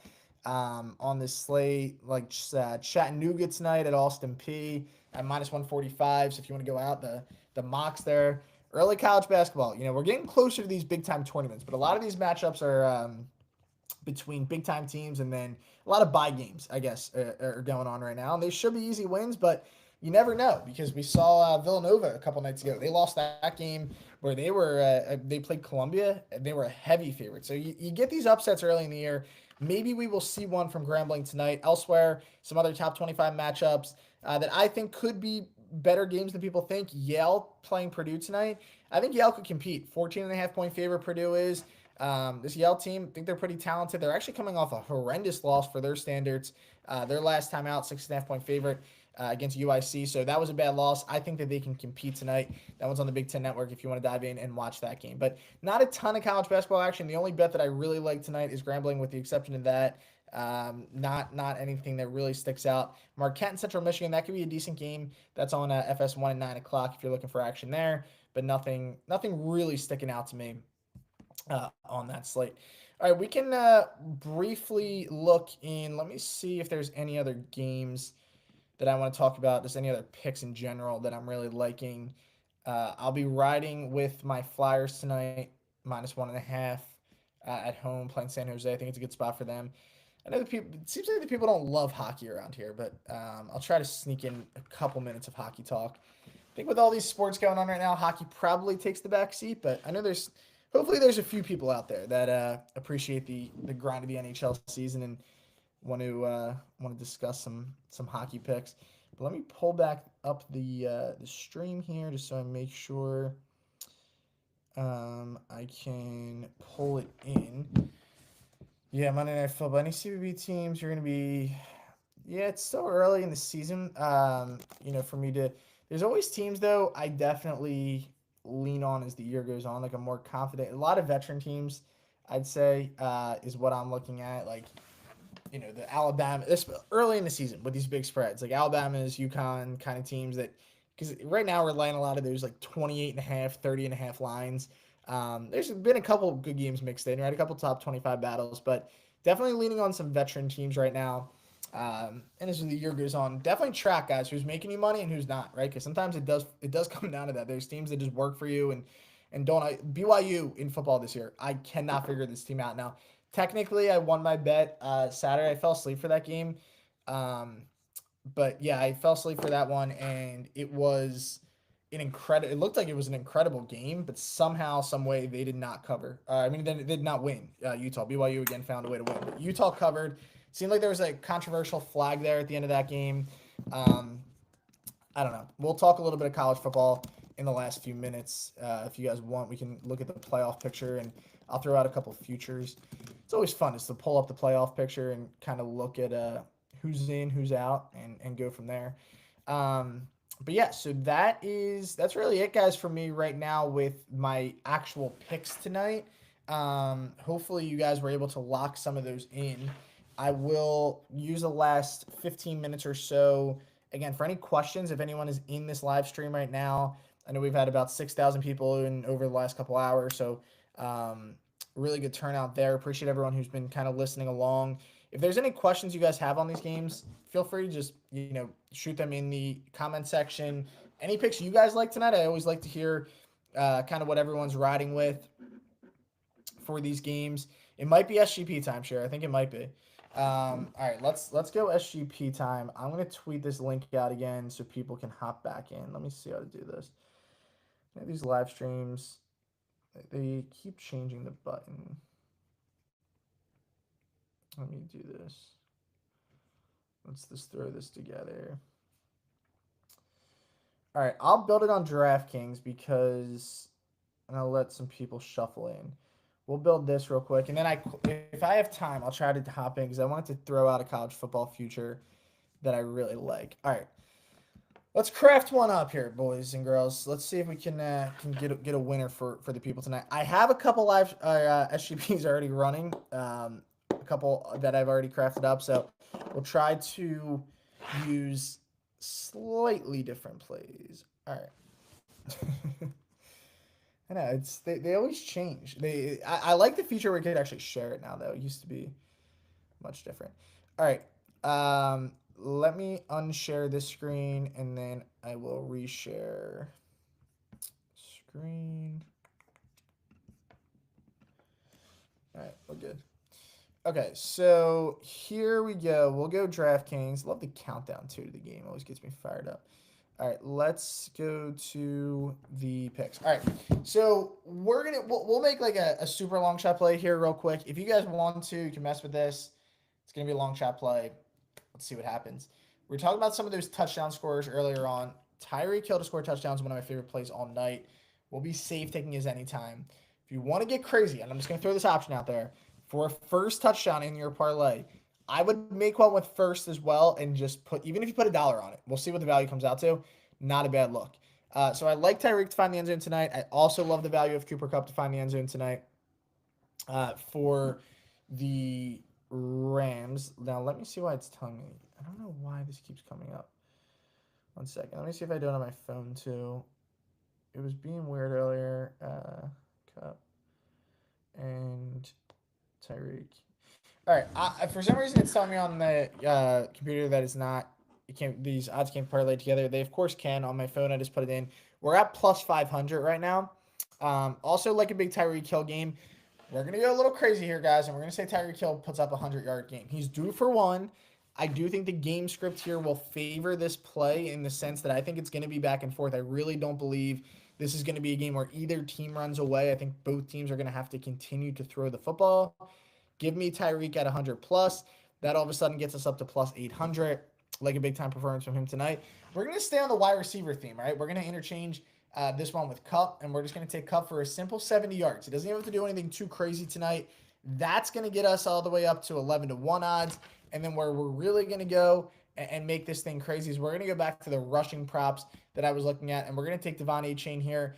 Again, this one's going to be a little more juiced at plus 180, but I think A-Chain's going to run all over this defense. I just think the odds of them slowing him down completely are slim. That's going to get us right now on DraftKings 20-1 odds. So if you want to put this in, it's exactly plus 20-1 right now is where we're at right now. Love the value of this one tonight. So again, Tyreek Hill anytime touchdown, Cooper Kupp anytime touchdown, Hill to have that big game 100 plus, and then look at that right on cue. It was just 150. Look at that. Now it's snuck up to minus 170. So we'll see how that one goes. And then the last leg that I do have as well, which one's not popping up on the screen? Cooper Kupp, his receiving yards. I don't know why that didn't pop up. But 70 plus. Hey, there it is. 70 plus for Cooper. And now it's minus 180. Look at this. Maybe the people are putting it in as we're going along. But the reason I really do like A-Chain tonight, again, the Rams defense, 25th in the NFL, guys, against the run. They're allowing 135, a little bit north of that per game on the ground. They're going to lean on him. His snap counts last week, 69%. He was seeing a much heavier workload than Mostert was. I do think that we are getting good value. So there you go. Lock that in. Have some fun with it. 20-1 odds. Play around with it. You could kind of shift it up your way if you want. Making it out to be really however you want that parlay to go. It can go in a bunch of different ways. If you make Tyreek the first touchdown scorer, let me see how this would work. Because if I do Tyreek first touchdown instead of anytime, I mean, the odds are going to go insane. But like I said, even put $1 on this and just see the difference with a first. It would go 75-1 odds. So that takes us from 20 to 75. So listen, if you put $1, you win 75 on it. I think it's worth it. If you want to go a little more, put $10, you might walk away with 750. But we'll see how this one plays out. I do think Tyreek finds the end zone at some point tonight. One of my favorite plays by far of the day. All right, well, that is the SGP. If there's any other comments you guys have here kind of on the back end of this, shoot them my way. Let me see if I can pull up real quick for college football. Let me see the playoffs because I want to throw out a future for you guys. Just want to see if I can pull up a picture of it on a website. Okay, this is good enough. All right. Where do I go here? Stop. Okay. All right, so this is just the odds, right? The college football playoffs. So this was our first one. I believe it comes out Wednesday or Thursday during the week. I forget the exact date, but the first one came out, and here's the rankings. And guys, honestly, I'm really intrigued by these. Great addition by college football. By the way, I was a huge fan of it. I know some people were not big time fans. Sure, I don't see Iowa on here. Maybe they're in the hunt somewhere down there. But I think everyone at the time, there was some like old fashioned, the old guard of college football people out there who were like, don't do this. It's a bad idea. It's incredible. One, because you just look at these and they're always fun to just look at and kind of compare and play these scenarios out in your head. But yeah, I think we're going to see some big time matchups here. Now let's pull up the odds in terms of, let's see, college football. Let's just look at national championship odds because I think I'm going to throw out a couple picks that maybe not everyone's expecting, but I love the value of. So let me switch this once again and let's get the DraftKings back up. All right. Okay, so here are the current odds to win the national championship, as you guys can see on your screen. Sorry if it's a little small. But Ohio State is the favorite, with Oregon as the co-favorite. Interesting. Oregon beat them, very, similar odds there. We're going to value hunt here. And I think a couple teams that I'm going to throw out there, number one being the Miami Hurricanes. I love Miami. I took them to win the ACC entering the season. Still feel good about that ticket. I know they suffered that loss. We bet on Georgia Tech with the points. I did not think Georgia Tech would win that game outright. And it almost felt like Miami has gotten away with a couple of really close competitive wins this season. It felt like that one was going to happen again. It felt like at the last second, Cam Ward was going to lead them down the field. He was the Heisman favorite coming into the game. Look at the updated odds. No longer is Cam Ward the favorite. He moved to plus 800. That is incredible, right? The value he moved. It was like the Jared Goff last night. His odds, I forget exactly what they went to, but they basically tanked with his 5 interception night. The favorite now, Travis Hunter and Ashton Genty are both right there. Dylan Gabriel for Oregon right there, plus 330. I think he is great value, but I do think it's going to be Travis Hunter. I mean, he's the favorite right now. We'll see how that plays out. That's not the point of this. The future right there on Miami. I'm going to say this with Miami. They have to be sharper because they have survived some of these tight games. They're not going to get away with that.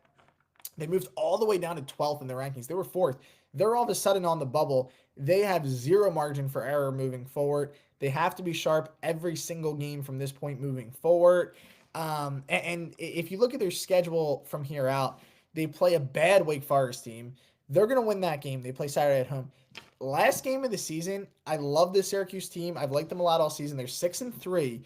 That's going to be a tough game when they have to go to Syracuse and play that game. That's going to be a really tough spot. So look at that one. If they can win that one and if they can take care of business at home, I think Miami has to get in even if they lose in an ACC championship scenario. Now, another thing that's interesting, if you look at it, SMU was unbeaten in the conference. SMU has the clearest path to that ACC championship game.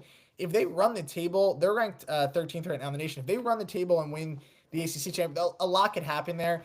But I think if Miami gets in, they're going to win that game. Clemson's also 6-1 in the conference, so there's a good chance that they're going to end up, playing with a chance to play for the ACC championship. So a lot could still happen there. Clemson ranked right now 17th in the nation. They had that bad loss at home against Louisville. That could really hurt. They still have to play at Pitt, and they have to play a really good South Carolina team in the last game of the season. They also have a game against the Citadel mixed in there. I don't know how those games happen. They're going to win that one. But nonetheless, like the value there of Miami. I think if Miami sneaks in, they're a live threat. Cam Ward, arguably the best quarterback, in my opinion, is the best quarterback in college football. He's going to be a top 5 pick in next year's draft. Just get in, and then anything could really happen. Miami has enough talent to do that. Some people were asking me earlier in the week about Indiana. I just think if you're betting Indiana at this point in the season, you lost the value. 25-1. I don't know their exact odds entering the season. I'd have to look that up. But, man, if you have an Indiana preseason ticket, you are probably feeling pretty good right now about where you're at. So the Hoosiers have been a great story. I was excited to see them, really jump up their rankings. They're up to 5th right now in the nation. That's insane. I mean, they're ranked over some really good teams. If you told me Indiana would be ranked over Georgia, Alabama, Notre Dame, and Miami entering the season, I probably would not have believed you, but here we are. So great story for Indiana this season. And then another long shot, and I was on their team total over. I'm on them to win the Big 12. I know a lot of people don't like them, but the Colorado Buffs, I think that they have the chance to do it. Again, we talked about talent. Shedeur Sanders, I think it's him or Cam Ward will be the top pick at the quarterback position in the upcoming draft. And I just think defensively, like even last week, Texas is a really good offensive team. Struggled early, and then the rest of the game, they were lights out. They did a great job in the transfer portal. They've gotten a lot better. They're up to 18th in the nation in the ranking. And it sounds insane to say this, but if Colorado wins out, they're playing in a Big 12 championship game. If they go 11 or 10-2 during the regular season, win the Big 10 championship game, they would probably put, as of right now, they play BYU. If they beat BYU, I think you have to put them in with 2 losses. I don't know. I mean, we'll see. And remember, one of those losses came in a thriller against Kansas State. Really competitive game that they feel like they probably should have won. They lost that one by 3. And then the other loss came earlier in the season against Nebraska. It's an uncharacteristic game where they got blown out 28-10 on the road. So I think Colorado is good value. For them to win the conference also, just while we're on it, let me see those updated Big 12 odds. Yeah, they're plus 160 to win the conference. I mean, they're basically a co-favorite with BYU. And I think if they win, especially with what they bring to college football, because trust me, that still plays a factor when the committee selects these teams. There's a lot of hype right now in Boulder. So I think Colorado is a really good chance to find their way in. So there's a couple long shots that I'm liking if you guys are looking into that market for some future bets. There's a lot of value on those kinds of teams. The big dogs up top, obviously they have the best odds. Obviously they're gonna be the toughest teams to knock out, but I think you value hunt at this stage in the season. Like betting a team at plus 320 at this point, you're just really not getting a lot of value on it.